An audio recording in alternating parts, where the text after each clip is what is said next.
नमस्कार। आज हम एक ऐसी कहानी की गहराई में उतरने वाले हैं, एक ऐसे महासंग्राम की जहां दो जबरदस्त शक्तियां आमने सामने थीं। पर पता है, ये सिर्फ एक लड़ाई नहीं थी। नहीं, ये तो अहंकार और भक्ति के बीच का एक एक बहुत ही गहरा दार्शनिक संघर्ष था। तो चलिए साथ मिलकर इस कहानी को समझते हैं। तो कहानी हमें ले चलती है अयोध्या के युग के काफी बाद के समय में।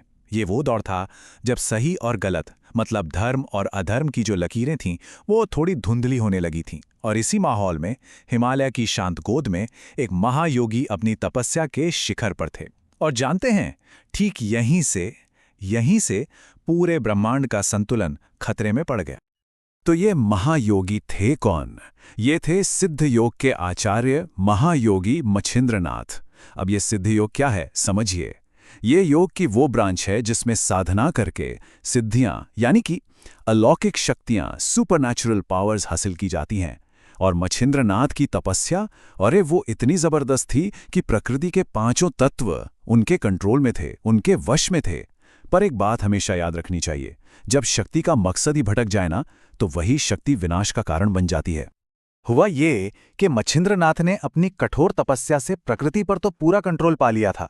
मतलब पृथ्वी, जल, अग्नि, वायु और आकाश, ये पांचों तत्व उनके इशारों पर नाचते थे।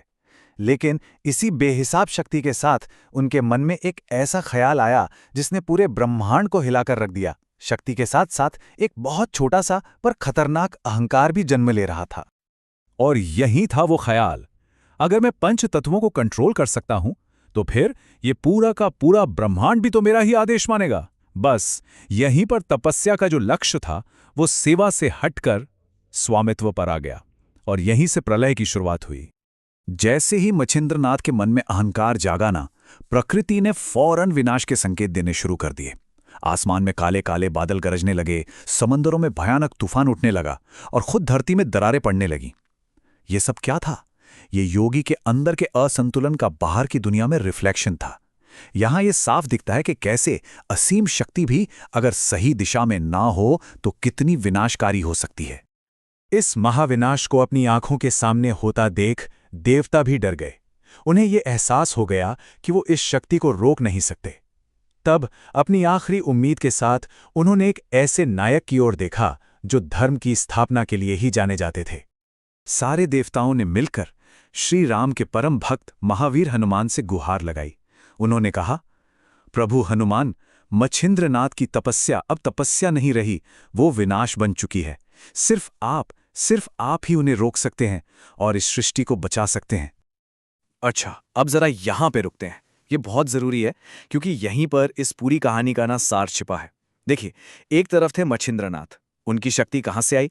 कठोर तपस्या से। लेकिन किस लिए? खुद के लिए, अपनी ताकत बढ़ाने के लिए। और दूसरी तरफ हमारे हनुमान जी। उनकी शक्ति का सोर्स क्या था?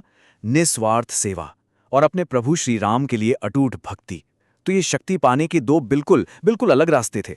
एक रास्ता था मैं का, अहंकार का, और दूसरा रास्ता था समर्पण का, सेवा का।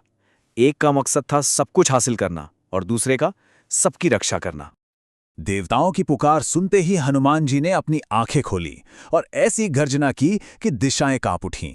उन्होंने कहा, जो कोई भी धर्म की मर्यादा तोड़ेगा, उसे मेरे वज्र जैसे संकल्प का सामना करना होगा। उनका निश्चय एकदम अटल था। धर्म की रक्षा, बस यही उनका एकमात्र लक्ष्य था। हनुमान जी बिजली की रफ्तार से कैलाश पहुंचे। उन्होंने देखा कि मच्छिंद्रनाथ एक विशाल आसन पर बैठे हैं और उनकी आंखों से एक नीली ज्वाला निकल रही है। लेकिन ये टकराव, ये सीधा सीधा लड़ाई से शुरू नहीं हुआ। नहीं, ये शुरू हुआ विचारों के युद्ध से।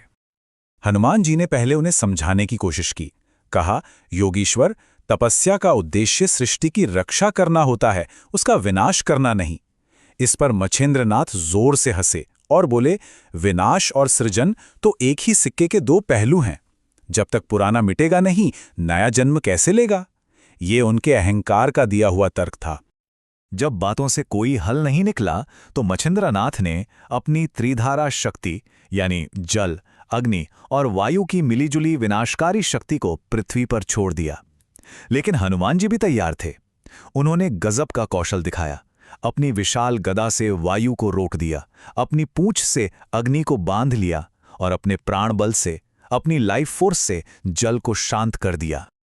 अब शारीरिक युद्ध अपने चरम पर पहुंच चुका था। दोनों की शक्तियों के टकराव से पूरा ब्रह्मांड कांप रहा था। ऐसा लग रहा था मानो हर भौतिक अस्त्र बेकार हो रहा हो। और अब वक्त था उस शक्ति के सामने आने का जो इन सब से कहीं बढ़कर है। इस महासंग्राम के बीच हनुमान जी ने एक पूरा का पूरा विशाल पर्वत उठाया और उसे मच्छिंद्रनाथ की तरफ फेंक दिया। ये उनकी असीम शारीरिक शक्ति का ऐसा प्रदर्शन था कि पूरा भूमंडल हिल गया। लेकिन मच्छिंद्रनाथ की योगिक शक्ति भी किसी से कम नहीं थी। उन्होंने बस हाथ का एक इशारा किया और वो विशाल पर्वत हवा में ही भाप बनकर उड़ गया। ये ताकत का एक ऐसा प्रदर्शन था जो हैरान कर देने वाला था। इसके बाद जो हुआ वो और भी अद्भुत था। दोनों योद्धाओं ने अपने शरीर को इतना बड़ा कर लिया जितना कि पूरा आकाश। एक तरफ महायोगी का तेजस्वी रूप तो दूसरी तरफ हनुमान जी का दिव्य वानर रूप। उनके इस रूप को देखकर पर्वत टूटने लगे और नदियां उल्टी दिशा में बहने लगें। तो सोचिए, महायुद्ध अपने पीक पर है, फिजिकल पावर की सारी हदें पार हो चुकी हैं। तब हनुमान जी ने ऐसा क्या किया जिससे ये सब खत्म हुआ? वो आखिरी अस्त्र कौन सा था? हनुमान जी का वो अंतिम अस्त्र कोई हथियार नहीं था, नहीं। उन्होंने बस अपनी आंखें बंद की, ध्यान लगाया और अपने दिल की गहराई से सिर्फ एक मंत्र का जाप किया, श्री राम जय जय राम। ये उनकी भक्ति की ताकत थी, उनकी सेवा की शक्ति। और बस इसी एक मंत्र के साथ युद्ध का अंत हो गया। ये वो पल था जब अहंकार ने भक्ति के सामने घुटने टेक दिए और शक्ति का असली मतलब क्या है, ये एक बार फिर दुनिया के सामने स्थापित हुआ।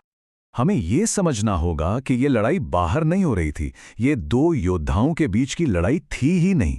ये असल में दो विचारधाराओं का संग्राम था, अहंकार और भक्ति का एक आंतरिक युद्ध जो सच पूछो तो हम सब के अंदर भी तो चलता है।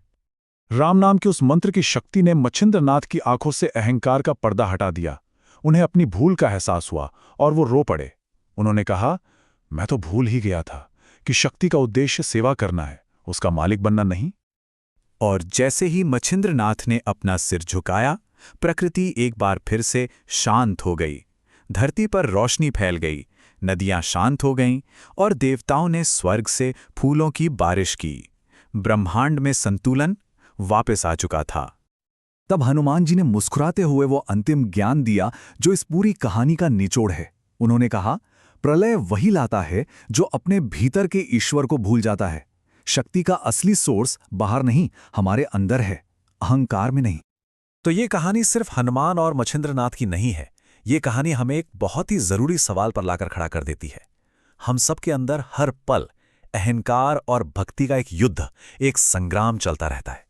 तो सवाल बस इतना सा है, हमारे भीतर जो ये युद्ध चल रहा है उसमें जीत किसकी हो रही है?